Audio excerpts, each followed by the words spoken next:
രാഹുൽ മാങ്കൂട്ടത്തിൽ MLA-ക്കെതിരെ വീണ്ടും ഒരു പരാതി കൂടി വന്നിരിക്കുന്നു. വിവാഹ വാഗ്ദാനം നൽകി ബലാത്സംഗം ചെയ്തുവെന്ന പരാതിയാണ് കോൺഗ്രസ് നേതൃത്വത്തിന് മുന്നിലും പോലീസിലും എത്തിയിരിക്കുന്നത്. ഈ പരാതി അനുസരിച്ച് അധികാരവും പ്രശസ്തിയും സ്വാധീനവും ഉപയോഗിച്ച് പെൺകുട്ടികൾക്കായി വലവിരിക്കുന്ന ക്രിമിനലിസമാണ് ഒരു ജനപ്രതിനിധിയിൽ നിന്ന് ഉണ്ടായത്. നിയമത്തിന് മുന്നിലെത്തിയതും അല്ലാത്തതുമായ നിരവധി പരാതികൾ രാഹുൽ മാങ്കൂട്ടത്തിനെതിരെയുണ്ട്. വിവാഹം, കുട്ടി എന്നിങ്ങനെ വാഗ്ദാനങ്ങളും മോഹങ്ങളും നൽകി രാഹുൽ വിശ്വാസവഞ്ചനയും ചതിയും കാട്ടിയെന്നാണ് എല്ലാ പരാതികളുടെയും ഉള്ളടക്കം.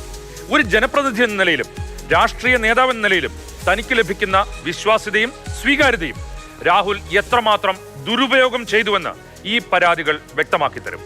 ഇന്നത്തെ പ്രൈം സ്റ്റോറി: രാഹുൽ മാങ്കൂട്ടത്തിലിനെ പുറത്താക്കാൻ കോൺഗ്രസ് മടിക്കുന്നത് എന്തിന്? വിവാഹം ഇന്നത്തെ കാലത്ത് ഒരു അനിവാര്യതയല്ല എന്ന് കരുതുന്നവരുടെ എണ്ണം കൂടി വരികയാണ്. തന്റെ 27 വയസ്സുള്ള പേരക്കുട്ടി നവ്യ വിവാഹം കഴിക്കണമെന്ന് താൻ ആഗ്രഹിക്കുന്നില്ലെന്ന് 77 വയസ്സ് പിന്നിട്ട ജയാ ബച്ചൻ പറഞ്ഞത് കഴിഞ്ഞ ദിവസമാണ്.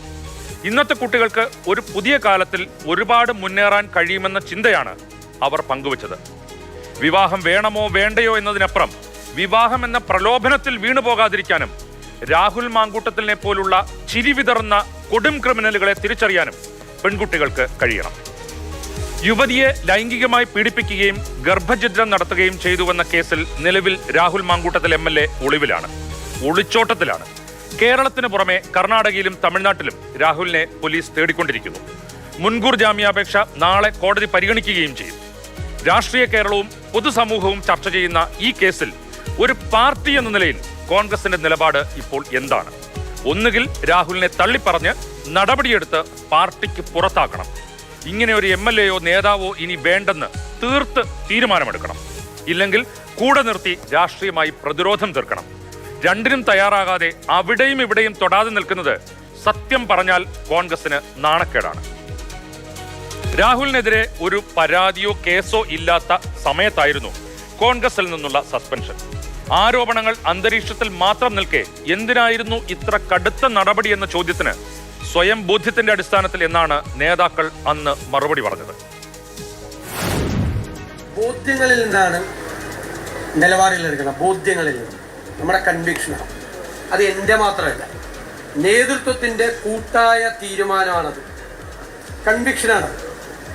അത് ആൾക്കൂട്ടം പറഞ്ഞാൽ മാറില്ല. കേരളം മുഴുവൻ ഇരമ്പി വന്നാലും, ഞാൻ പറഞ്ഞു അറബിക്കടൽ പോലെ ഇരമ്പി വന്നാലും ബോധ്യങ്ങളിൽ നിന്നെടുത്ത തീരുമാനത്തിൽ മാറില്ല. അത് നിലപാടാണ്. അത് കുറേ കഴിയുമ്പോൾ ആൾക്കൂട്ടത്തിന് ബോധ്യം വരും. നിലപാടിൽ മാറ്റം വരാൻ പാടില്ല. നമ്മൾ ചെയ്ത തെറ്റാണ് എന്ന് നമുക്ക് ഏത് സമയത്ത് ബോധ്യം വരുന്നോ അപ്പോൾ കറക്റ്റ് ചെയ്യണം, പറഞ്ഞേക്കണം. തെറ്റ് പറ്റി, തെറ്റായ തീരുമാനം എന്ന് പറയണം. രാഷ്ട്രീയത്തിലും ഇമോഷണൽ റിസ്ക് ഒക്കെ എടുത്താൽ പാളിപ്പോവും. ആവശ്യമില്ലാത്ത തീരുമാനം അത് ബോധ്യം. ഈ ബോധ്യങ്ങൾക്ക് മാറ്റം വന്നിട്ടില്ലെങ്കിൽ പുറത്താക്കാൻ കോൺഗ്രസ് എന്തിനു മടിക്കണം? അല്ലെങ്കിൽ എന്തിനു ഭയക്കണം? അതോ അന്ന് നിലപാടെടുത്ത VD സതീശൻ എന്ന പ്രതിപക്ഷ നേതാവ് പാർട്ടിയിൽ ഒറ്റപ്പെട്ടോ? എങ്കിൽ ആരാണ് പാർട്ടിയിൽ രാഹുൽ മാങ്കൂട്ടത്തിലിന്റെ നിശബ്ദ പിന്തുണക്കാർ? ഇപ്പോൾ രാഹുലിനെതിരെ രേഖാമൂലം പരാതിയുണ്ട്. മുഖ്യമന്ത്രിയെ നേരിട്ട് കണ്ട് യുവതി പറഞ്ഞ കാര്യങ്ങളിൽ കേസെടുത്തിട്ടുമുണ്ട്. ലൈംഗിക പീഡനവും നിർബന്ധിത ഗർഭഛിദ്രവും അടക്കം നിരവധി ഗുരുതര വകുപ്പുകൾ ചുമത്തിയിട്ടുണ്ട്. ഈ തെരഞ്ഞെടുപ്പ് ഘട്ടത്തിൽ പാർട്ടിയെ പ്രതിരോധത്തിലാക്കുകയും പ്രതിച്ഛായ നഷ്ടമാക്കുകയും ചെയ്ത നേതാവിന് ഇനിയും എന്തിനാണ് കോൺഗ്രസ് ഇങ്ങനെ ആനുകൂല്യം നൽകുന്നത്? പാർട്ടിയിൽ നിന്ന് രാഹുലിനെ പുറത്താക്കിക്കൂടെ? കൈപ്പത്തി ചിഹ്നത്തിൽ ജയിച്ച രാഹുലിനോട് MLA സ്ഥാനമെങ്കിലും രാജിവെക്കാൻ പാർട്ടിക്ക് ആവശ്യപ്പെട്ടുകൂടെ? അല്ല, കണ്ടുപിടിക്കേണ്ട പോലീസ്. അത് ഞങ്ങൾക്ക് എന്താ വേണം? ആരെല്ലാം കുറ്റം ചെയ്തിട്ടുണ്ടെങ്കിൽ അവർ അതിൻ്റെ ശിക്ഷ അനുഭവിക്കണം. നിയമത്തിന്റെ വഴിക്ക് പോകാൻ ഞങ്ങൾക്ക് എന്ത് കാര്യം? ചിലർ സംരക്ഷിക്കുന്നു എന്നാണ് ആരോപണം വരുന്നത്. ഞങ്ങളാരും സംരക്ഷിക്കുന്നില്ല, പാർട്ടിയെ സംരക്ഷിക്കുന്നു.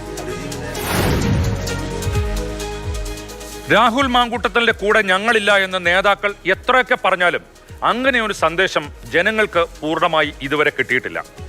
കോൺഗ്രസിന്റെ സാമൂഹ്യ മാധ്യമ ഇടപെടലുകളിലും സന്ദീപ് വാര്യരെ പോലെയുള്ളവരുടെ പ്രതികരണങ്ങളിലും രാഹുലിനുള്ള പിന്തുണ പ്രകടമാണ്.